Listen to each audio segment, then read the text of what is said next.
we're back. I mean, while we're here and makeup is actually on and hair is actually clean and not in a messy bun. What's up, potty people, and welcome back to I collect way too much garbage in the center of my room. We're doing another empties video.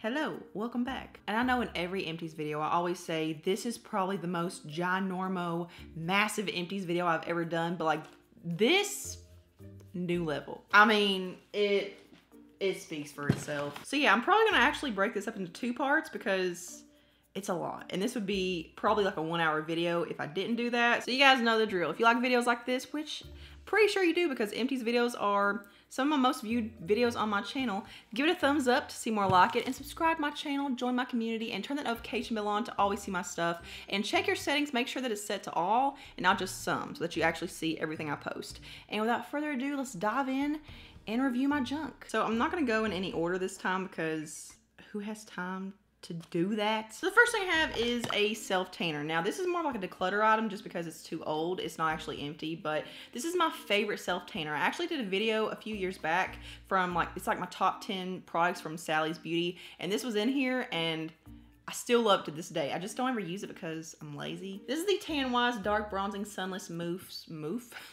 This is literally the best self-tanner in my opinion. It's the most natural. It fades so evenly. I actually did put this on the other day. I just put some on my face and I actually forgot that I'd even done it because it doesn't fade off splotchy or uneven or anything. Like, it just fades off as if you had an actual tan. I will definitely be repurchasing this whenever I get the hankering to self-tan myself again because it's the absolute best in my opinion. While we're on that topic, I do have the Tan Wise Self-Tanning Face Gel as well. So this is just the one for your face, Aussie. So you may be wondering, well, what's the difference in a body mousse and a face gel? Like, why do you need both? And you don't need both. I mean, there are some body products that if you put on your face, it could break you out. So, I mean, this is just a safer bet if you're more sensitive, but I will say there is a difference in the undertone. The mousse is like an olive undertone, which is perfect for me because I don't tan to be orange or bronze or anything. Like, a lot of self-tanners have like a bronze, orangey undertone, and that just doesn't look natural on me. But this one definitely is more of a bronzy undertone, and I don't know, there's just something about it that makes your skin look so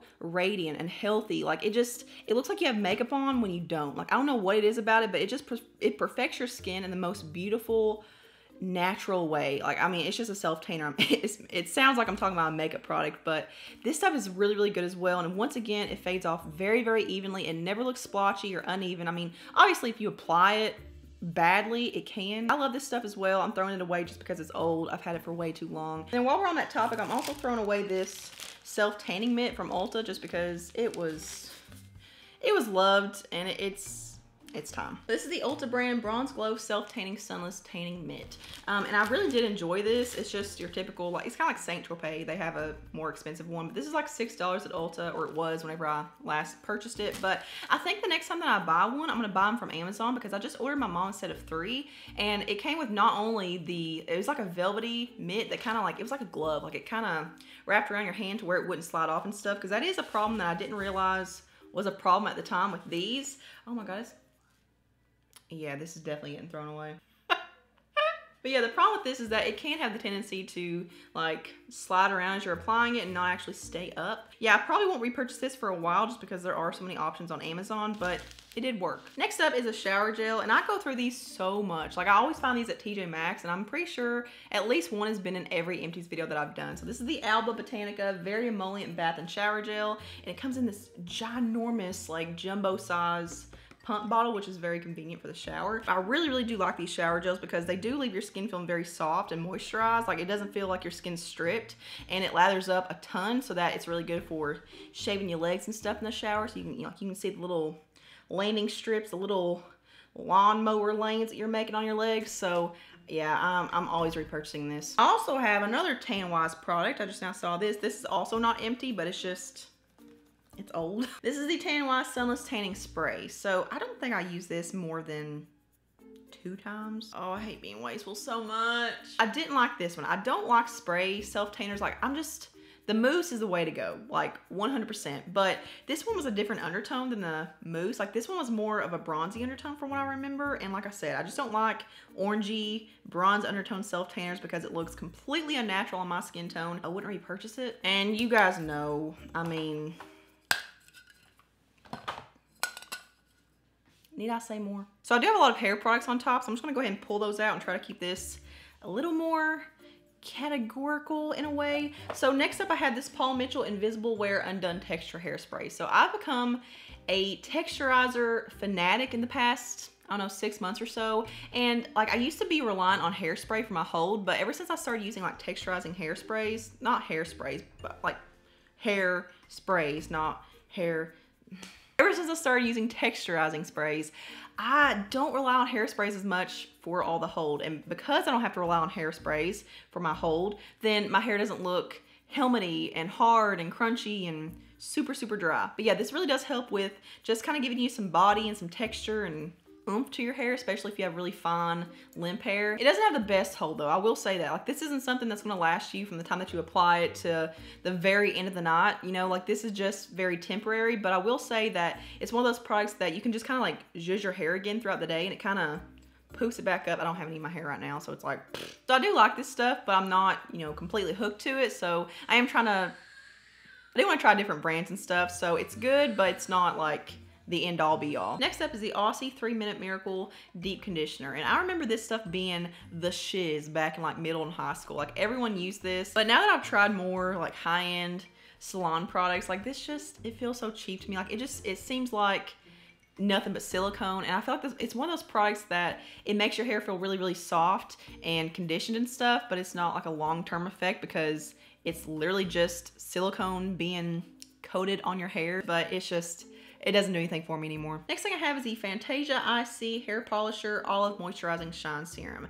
Number one, this stuff takes forever to use up. Also, this is like my favorite serum that I've used to date. So this just adds so much shine and just makes your hair look very moisturized and just sleek and silky and shiny. It doesn't weigh it down. It doesn't make my roots look super oily or anything. And that's the problem with a lot of serums, like especially if they're super heavy and you have really fine, limp, thin hair. So I will definitely repurchase this, but there are so many serums in the market that I just want to branch out and see if I can find anything that tops it. Next thing I have is the Matrix Total Results Brass Off Color Obsessed Conditioner. So this is a tinted conditioner that's supposed to help with like orange brassy tones, and I mean, it just doesn't really do anything. It could be because most of my brassiness is actually yellow undertone, but I still thought this would help a little bit. It's just like a tinted conditioner. Like there's no pigment in it. Like it's just, this is a gimmick. I wouldn't recommend it, but I will say it is a very good conditioner for making your hair really like conditioned. But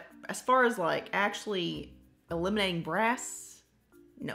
Next thing I have is the Paul Mitchell Tea Tree Special Color Shampoo. It's an anti-fade shampoo. It says for color treated hair, which is also a gimmick because literally all salon products are for color treated hair. I didn't really like this one. I do like the moisturizing one. I think it's lavender. It has like the purple strip on it. I like that one a lot better. It actually detangled my hair and kind of moisturized it a little bit, but this one just didn't really do anything. It made my hair feel really coarse and just nasty. So yeah, I don't like this one. I wouldn't recommend it. Next up is the Pravana Perfect Blonde Purple Toning Shampoo. So if you're blonde, you need to try this stuff. This is one of the best purple toning shampoos that I've tried. In case you don't know what the purple shampoo does, if you have like yellow brassy tones and you don't want that, like if you want something more neutral or, you know, cooler, more ashy, what have you, then you need a purple shampoo and you need to be using it like once a week, and it really helps to kind of prolong your hair color so that you don't have to feel the need to go and do it like every 6 weeks or so, because toner,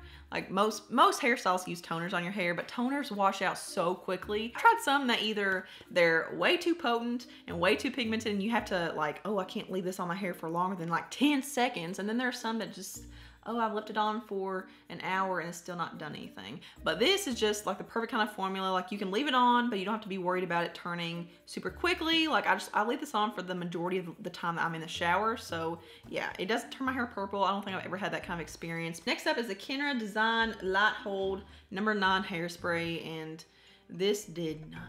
Like I know it says it's a light hold, and that's what I was expecting. Like that's what I was wanting, but like, I mean, give me a little bit of something like to where when I'm putting it on, it's not just wasting my time and just adding alcohol and dryness to my hair. Like, give me a little something. With a lot of light hold hairsprays, like the more you spray them, the more hold that you get, but it's not like crunchy and dry looking kind of hold. So I've kind of been into like the flowy, like movable kind of hair lately. Even spraying like a shit ton of this did nothing for me. So don't like it, would repurchase it. Another declutter item. Well, I guess we're gonna jump away from hair products for a second because I don't see anything else on the top right now. This is the L'Oreal Pure Clay Cleanser. This is just a clay to mousse kind of consistency, and I did like this product. Like, it was pretty good, and it's like there's still a lot in here, so yeah. I may put this back in my shower and just try to use it up, but I don't really like this. Like, I don't know, like using American products now just doesn't really tickle my fancy. I will say it doesn't make my skin feel like tight or dry or anything, or like, you know, it doesn't strip my skin of its oils,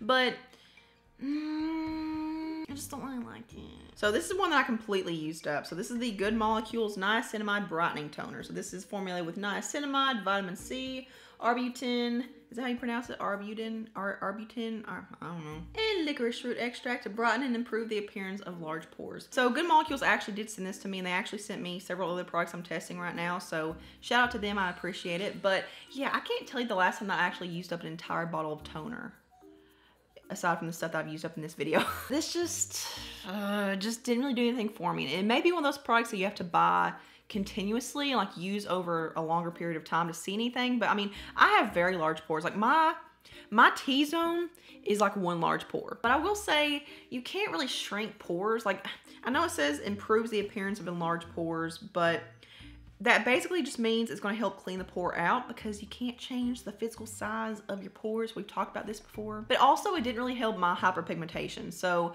while I was pregnant, because of hormones, thanks a lot, man, acne just, it turned to scars, like big brown scars on my face really fast. And I'm really trying to recover from all that right now, but this just didn't really do anything to help those. And again, it could be one of those products that you have to buy multiple times and use for like a really long time, but I'm impatient. Like, if something doesn't work with one full use, like one entire bottle, then I'm just like, If it actually made my skin look like dewy and glowy and stuff, which it didn't, then I probably would have repurchased it. So a cleanser that I actually did use up, pat on the back to me, is this Different Benzoyl Peroxide Daily Deep Cleanser. So this says it's a sensitive skin formula, it's oil absorbing, moisturizer releasing, and it's an acne treatment cleanser. So yeah, benzoyl peroxide. But yeah, this was just okay. I didn't really like the texture of it because it just didn't really lather up a whole lot. Now, I know that if it lathers up a whole lot, that means there's a lot of sulfates in there, but I mean, sulfates aren't completely bad. Like, they're not horrible. But yeah, it was just one of those cleansers that it was so thin that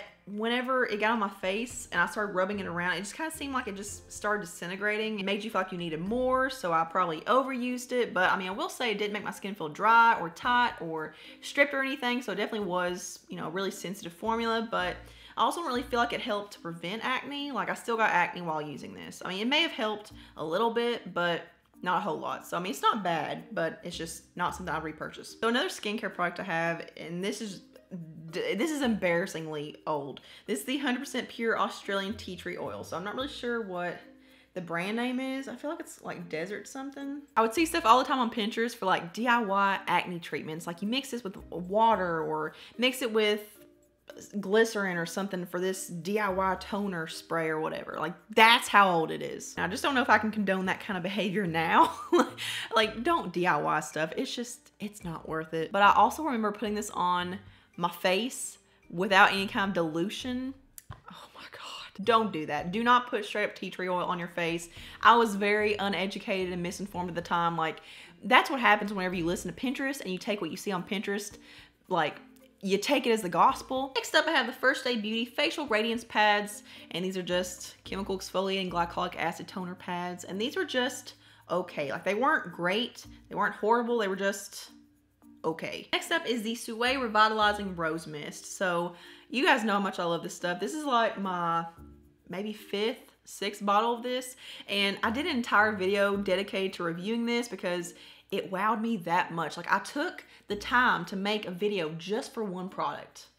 That says a lot. It just makes my skin so glowy and dewy and radiant. Like, it just seems like whenever I'm using this consistently, my skin just stays clear. It's magical. Next thing I have is a Halo Beauty Kiwi Seed Booster Vitamin. So these are from Tati's line, and I purchased these back in 2019. I'm pretty sure this is my 2nd bottle. I think I emptied my 1st bottle way back when, but in 2 bottles, this did nothing for me, which I was really shocked by because I heard better things about these for skin than I did with Halo. Like, these had rave reviews, and I heard so many people talk about how it made their skin more hydrated, how it cleared up their acne and hyperpigmentation, dark spots, even like redness and stuff like that, or like, you know, eczema, psoriasis, like any kind of skin disorder. Like, I saw a lot of reviews. So I actually had higher hopes for this than I did with the original Halo. Yeah, like with the original ones, it made my skin super glowy, like almost oily glowy within the first 3 weeks of using it. But with these, in 2 months of using it, it did literally nothing. Like, I couldn't see a difference at all. Now, I will say, I did stop taking these around the time that I found out that I was pregnant. So I think I had maybe like 6 or 7 pills left whenever I found out I was pregnant. So I did stop taking them. So it wasn't like a full month of taking this bottle, but I mean, mostly. Next thing I have is the Earth to Skin Honey Manuka Night Cream. So this is the new line to Walmart. I'm actually trying several products from this line, but I really enjoyed this. Like, I would definitely repurchase this because it's a very, very thick, rich, luxurious kind of night cream. Like, it's one of those that if you're not used to thicker moisturizers for the nighttime, then you'll probably be like, oh my god, it feels like Vaseline. Like, I want rich, I want nourishing, I want moisturizing, and I want to wake up and my skin still look like I got stuff on. Like, I want to look glowy and radiant. This actually did that for me, and it's rare to find products that actually work in that way. But yeah, I mean, if you're someone that isn't used to thicker moisturizers, then you may turn your nose up to it. I really like it. All right, so this video is gonna be long enough as it is, so I'm gonna go ahead and call it quits here, and we'll continue on with the makeup and Korean skincare and a few more miscellaneous hair and skincare items, and also some declutter stuff in a part 2 to this video. So stay tuned for that. It'll probably be up after this one if I can ever find the time to edit. But if you haven't already, give this video a thumbs up if you enjoyed it, and subscribe to my channel, and I'll see you guys in part 2. Mwah.